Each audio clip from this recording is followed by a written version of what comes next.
Today we're going to take the OrCam and see how well it performs in a low light restaurant situation.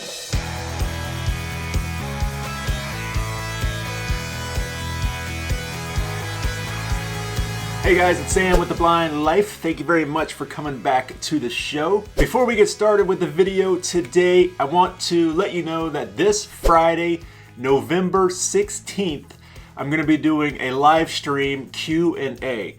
So, in the comments of this video down below, you guys let me know what you want to talk about. You've got questions about a certain assistive technology device. You want to know something about me, about my family life, anything. Just let me know in the comments down below, and this Friday we will do a live stream Q&A. Okay, enough about that. Let's jump into the video. In the last couple OrCam videos, I've had a lot of questions about how well these guys perform in low light situations. And a particular situation would be at a restaurant reading a menu. Now, unfortunately, I haven't been able to actually take this to a restaurant. Just haven't had an opportunity, or the restaurants we've gone to recently haven't been the right conditions. Maybe it was too bright, or it wasn't really an appropriate situation to record a video. So we're gonna do our best to recreate that here in the studio. And to start off, we gotta turn off some of these lights. Okay, so there. We've got our mood lighting going. I've got our simulated candle light here. So I printed off a menu here and I put it into a plastic sleeve so that it would simulate a laminated menu. Okay, I've turned up the volume as loud as it will go. Hopefully you guys will be able to hear it. I am gonna be using the My Eyes version 2.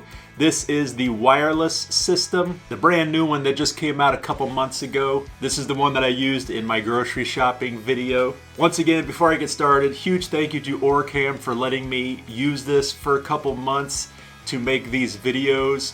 Unfortunately, I don't get to keep this guy. I wish I did. It's pretty awesome. I do have to send it back, but a huge thank you to them for letting me use it. There's a couple ways to trigger the OCR on the OrCam device.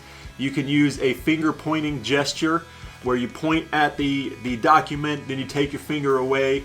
It will register your finger there. I believe it actually sees the nail bed or the fingernail, and then it will take a picture and read everything that it sees in that section. We can also do what I believe they call is the smart OCR, where you point at a certain section of text and you leave your finger there and it will read just that area that you're pointing at. And then finally, the third way is to tap the touchpad on the side of the OrCam and it will take a picture. You might actually see the light turn on because this does have LED lights right next to the camera.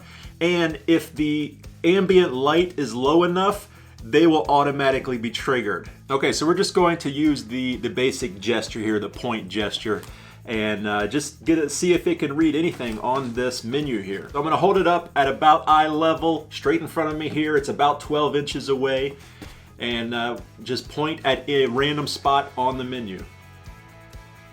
And encountering a problem here where I think it's too dark. It can't see my finger there. Let me turn a little bit. There's a window over there, so there's better light this way.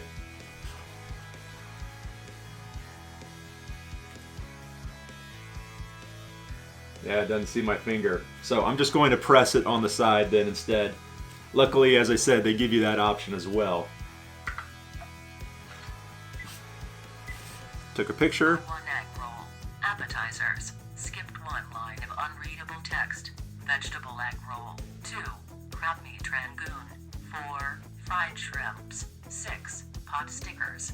Okay, so it got it. It was reading it read the appetizers there, and then it jumped into the actual meals. So I've encountered a problem where it can't see my finger. It's just too dark in here.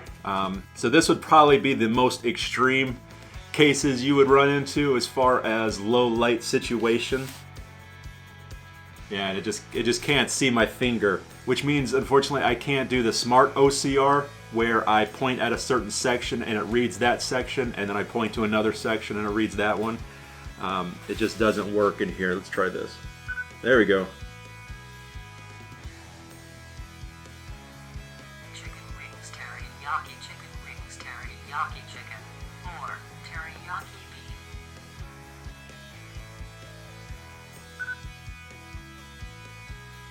chop suey or sea with rice, combination shrimp. Black bean beef pan fried noodle or chow fun 46. Black bean chicken pan fried noodle or chow fun.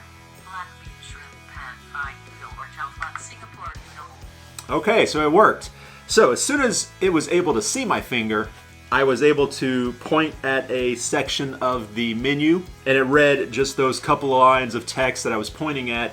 And then as it was reading those, I moved to another section and it started reading that section for me. So it worked just like it was supposed to. Okay, enough with this restaurant scenario. We're gonna turn the lights on and we'll be right back. So one thing that I haven't really talked much about in my other videos are the tap and swipe gestures on the side of the OrCam. Number one, if you need to do the volume, it's just a swipe left or right. Volume down, volume down, volume up, volume up, volume max. Then, as I said before, if you want to snap a picture and read a document, it's just a tap on the side of the OrCam.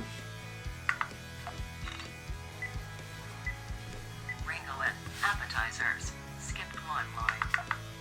Then if I wanted to pause the reading, I just double tap on the side.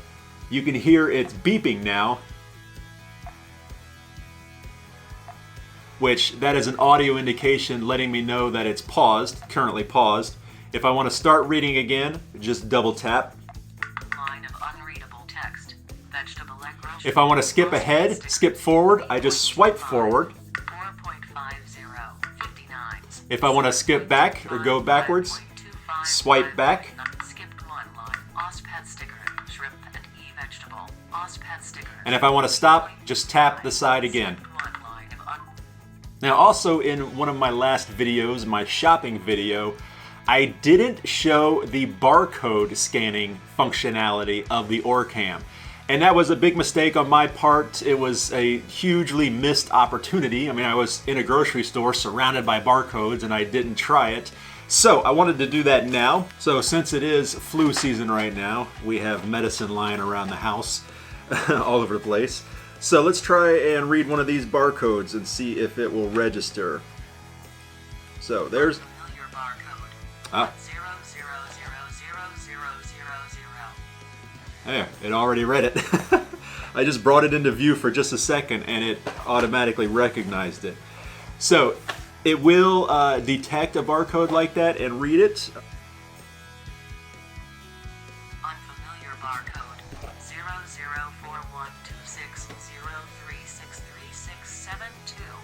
00412603636672. Okay, well we are batting 1,000 here. I've tried 3 different barcodes and it didn't recognize any of them.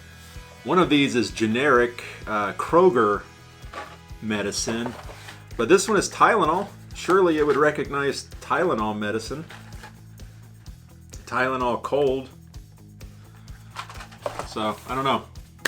Another feature I haven't really talked much about is the color identification.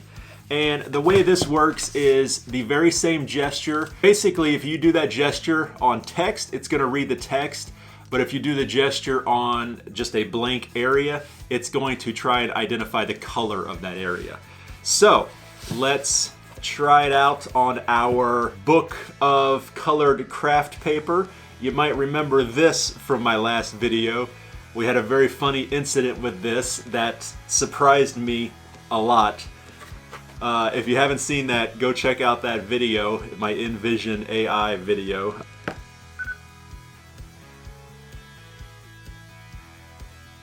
Gray-brown area. Gray-brown, that's probably accurate.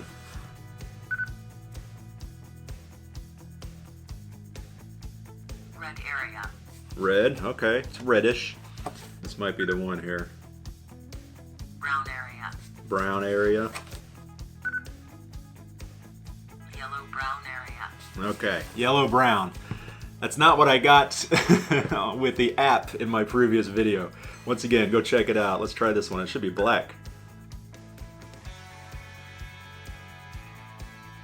Dark green, gray area. Dark green. Okay, yeah, it probably is. It looks black to me. That's why I could use a machine like this, because my colors are all messed up. Okay guys, well there you go. So that was a look at the OrCam in a low light situation and then other features that it has. It actually works, you know, if it can recognize your finger. That's what we were having issues with. It couldn't see my finger in that low light situation. So even when it can't see the finger, you just do the tap on the side to trigger the camera. The lights come on and it can read it just fine. Okay guys, well thank you very much for watching. Once again, live stream this Friday, November 16th. If you have any questions or anything you want me to talk about, a topic you want me to talk about, leave it in the comments down below. As always, if you like the video, be sure to hit the like button. If you aren't already subscribed to the channel, hit the subscribe button and click on notification bell so you can stay up to date with the videos I put out every week. 2 videos a week, all about living life with vision impairment and the technology that can make it better. Thanks guys, Sam with The Blind Life. We'll see you next time.